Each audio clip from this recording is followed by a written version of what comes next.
கிறிஸ்துவில் பிரியமானவர்களே, ஆண்டவராக இயேசு கிறிஸ்துவின் நாமத்திலே உங்கள் யாவரையும் வாழ்த்தி ஆசீர்வதிக்கிறேன். இந்த நாளுக்கென்று தேவன் நமக்கு அருளி இருக்கும் ஜீவ வார்த்தை 2 நாளாகமத்தின் புஸ்தகம் 20ஆம் அதிகாரம் 15ஆம் வசனத்தின் ஒரு பகுதியில் இருக்கிறது. பயப்படாமலும் கலங்காமலும் இருங்கள் என்று கர்த்தர் உங்களுக்கு சொல்லுகிறார். இந்த யுத்தம் உங்களுடையதல்ல, தேவனுடையது. என கேட்கிற தேவனுடைய பிள்ளைகளே, இந்த தீர்க்க தரிசனமான வார்த்தை யாரிடத்திலே உரைக்கப்பட்டது, யார் மூலமாய் உரைக்கப்பட்டது என்பதை தியானிக்க இந்த பகுதி முழுவதையும் வாசிக்க வேண்டியது அவசியமாயிருக்கிறது. அப்படி வாசிக்கும் பொழுது யூதாவின் ராஜாவாகிய யோசபாத் ஒரு இக்கட்டான சூழ்நிலையிலே காணப்படுவதை நாம் இங்கே வாசிக்கிறோம். அந்த இக்கட்டான சூழ்நிலையிலே அவன் தேவனை நோக்கி ஏறெடுத்த ஜெபத்தை 12ஆம் வசனத்திலே வேதம் இவ்விதமாய் விவரிக்கிறது.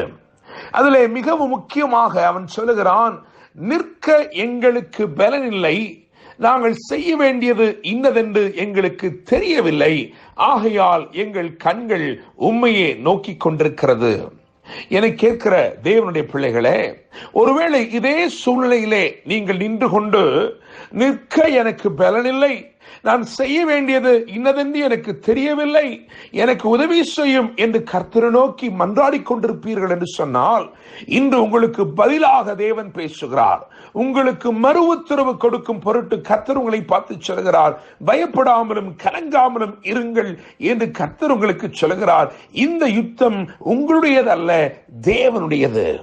என கேட்கிற தேவனுடைய பிள்ளைகளே, இவ்விதமாக யோசபாத் ஜெபித்து, ஆண்டவரே எங்கள் கண்கள் உமையே நோக்கி கொண்டிருக்கிறது என்று சொன்ன போது, தேவன் அவனுக்காக ஒரு தீர்க்கதரிசியை எங்கோ இருந்து அனுப்பவில்லை.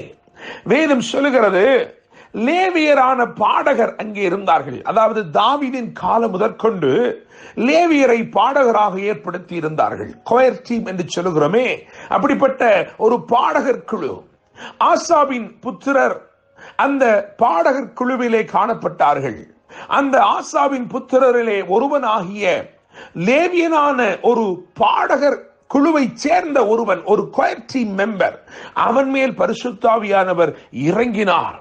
அதை குறித்து நாம் 14ஆம் வசனத்தில் பார்க்கும் பொழுது, அப்பொழுது சபையின் நடுவில் இருக்கிற மத்தனியாவின் குமாரனாகிய ஏலின் மகனான பெனாயாவுக்கு பிறந்த சகரியாவின் புத்திரன் யஹாசியேல் என்னும் ஆசாபின் புத்திரரில் ஒருவனான லேவியன் மேல் கர்த்தருடைய ஆவி இறங்கினதினால் அவன் சொன்னது என்று எழுதப்பட்டிருக்கிறது. என கேட்கிற தேவனுடைய பிள்ளைகளே, யஹாசியேல் என்பவன் தான் அந்த கொயர் டீம்ல இருக்கிற ஒரு மனிதன் அல்லது ஒரு வாலிபன். அவன் மேல் ஆவியானவர் இறங்கினபடியினால் அவன் தீர்க்க தரிசனமாய் உரைக்கிறான், பயப்படாமலும் கலங்காமலும் இருங்கள் என்று கர்த்தர் உங்களுக்கு சொல்கிறார். இந்த யுத்தம் உங்களுடையதல்ல, தேவனுடையது என்று சொல்லி. என கேட்கும் தேவனுடைய பிள்ளைகளே, இங்கே ஒரே ஒருவன் மூலமாகத்தான் சொல்லப்பட்ட தீர்க்க தரிசன வார்த்தையாய் இந்த வார்த்தை இருக்கிற போதிலும், அவனை வெளிப்படுத்தும் பொருட்டு அல்லது அவனை அடையாளப்படுத்தும்படிக்கு அங்கே ஒரு 4 பேரை சேர்த்து அங்கே ஆண்டவர் சொல்கிறார். அதாவது மத்தனியாவின் குமாரனாகிய ஏலின் மகனான பெனாயாவுக்கு பிறந்த அப்படின்னு சொல்லி வரிசையாக, அதாவது நீங்கள் கவனியுங்கள், மத்தனியாவில் ஆரம்பித்து ஏலுக்கு வந்து பெனாயாவுக்கு வந்து அப்படியாக வரிசையாக சகரியாவுக்கு வந்து அதற்கு பின்னே யஹாசியேல் என்று சொல்லுகிறார். இந்த பெயர்களை நான் சற்று உங்களிடத்தில் தியானித்து பேச விரும்புகிறேன். அதற்கு முன்னே இதன் விளைவு, இந்த தீர்க்க தரிசன வார்த்தையின் விளைவு என்னவாக இருந்தது என்று சொன்னால், 22ஆம் வசனத்திலே அவர்கள் பாடி துதி செய்ய தொடங்கின போது அற்புதம் நடந்தது. தேவனுடைய பிள்ளைகளே, யுத்தமே இல்லாமல், இரத்தமே சிந்தாமல் ஒரு பெருத்த ஜெயத்தை தேவன் அவர்களுக்கு கட்டளையிட்டார். 3 நாட்களாய் அவர்கள் கொள்ளையிட்டார் பாளையத்தை. அதாவது 25ஆம் வசனம் அப்படியாய் சொல்லுகிறது. அதன் கடைசியிலே நீங்கள் பார்க்கும் பொழுது 3 நாளாய் கொள்ளையிட்டார்கள். அது அவ்வளவு மிகுதியாயிருந்தது என்று எழுதியிருக்கிறது. 4ஆம் நாளிலே அவர்கள் பராக்காவிலே கூடினார்கள், கர்த்தருக்கு ஸ்தோத்திரம் செலுத்தினார்கள் என்று எழுதியிருக்கிறது.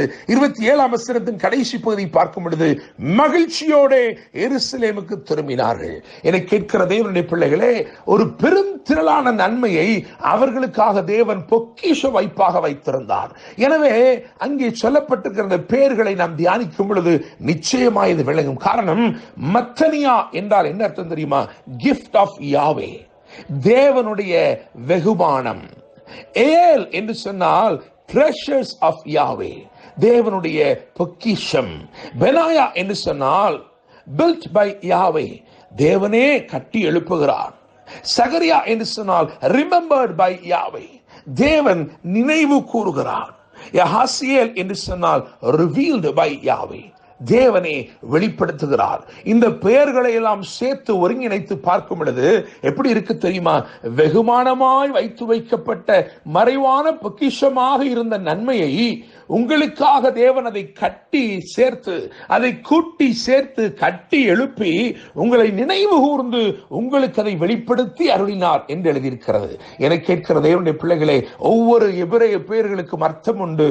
தேவன் தாம் செய்ய போகிற காரியத்தை அவர் அழகாக இந்த பெயர்களை கொண்டே வெளிப்படுத்தி வைத்தார். இதை புரிந்து கொண்ட யோசபாத் பாடி துதி செய்ய தொடங்கினான். நீங்கள் செய்ய வேண்டியது ஒன்றே ஒன்றுதான். இன்றைக்கு பாடி துதி செய்யுங்கள், தேவனை துதித்து பாருங்கள். உங்களுக்கு நிற்க பலனில்லாமல் இருக்கலாம், செய்ய வேண்டியது என்னதென்று தெரியாமல் இருக்கலாம். ஆனால் பாடி துதி செய்யும் பொழுது நீங்கள் அறியாத விதமாய் உங்கள் நன்மையெல்லாம் தேவன் கூட்டி சேர்த்து உங்களை நினைவு கூர்ந்து தேவன் அருளுவார். இந்த நாள் தேவன் உங்களை நினைவு கூர்ந்து உங்களுக்காய் அவர் கூட்டி சேர்த்து வைத்திருக்கிற நன்மை எல்லாம் உங்களுக்கு அருளுகிற ஒரு நாள். உங்களுக்காய் அவர் யுத்தம் செய்கிறார், உங்களுக்காய் யாவையும் செய்து முடிக்கிறார். கர்த்தர் தாமே இந்த வார்த்தைகள் மூலமாய் உங்களை ஆசீர்வதிப்பாராக. என்றும் அன்புடன் pastor Daniel Moses. God bless you.